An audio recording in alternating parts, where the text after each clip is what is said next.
On this point, I like to make a reference to some of the Hive profile incidents around the world when we talk about critical information infrastructure. So Stuxnet, right? So that was a high profile one. And of course, also Shamoon and Black Energy or Triton, right?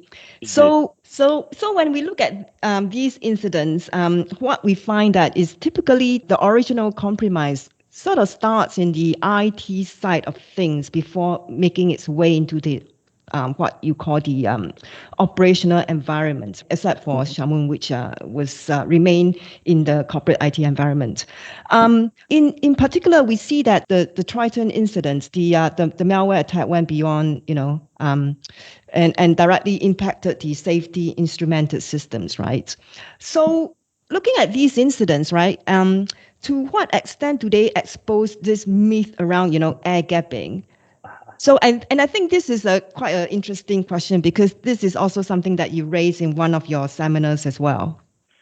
So thanks for raising that. I'm quite heartened, in every of the OT cybersecurity seminar or webinar, whatever the community we discuss, this term air gap is like the word that everybody has to mention. That's right. I like to, especially I think air gap is, air gap itself, let me frame it in this way. Air gap itself, this term is really come from the engineering world where, in the good old days, the OT systems are really, and that there is no need to connect up to the outside world. So it can pretty much exist on its own until the need of pulling some of the data out to the corporate world to generate bills, generate data for analytics and things like that start to happen. So air gap itself, I think we have no issue with talking about air gap. Air gap is one of the many mechanisms, defense mechanisms. So what air gap simply put it is that it reduces the attack vector, the conduit.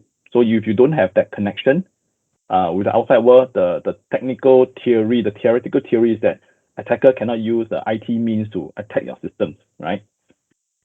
What we are uncomfortable, some of the practitioners are uncomfortable of this mindset, this air gap, when you promulgate through words of mouth, it kind of forms as a silver bullet. So a lot of people start to develop this mental model to say, oh, as long as I have air gap, my risk level is very low.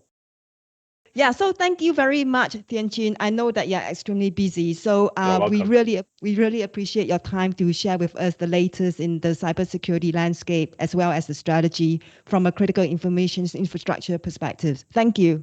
You're welcome. Thank you.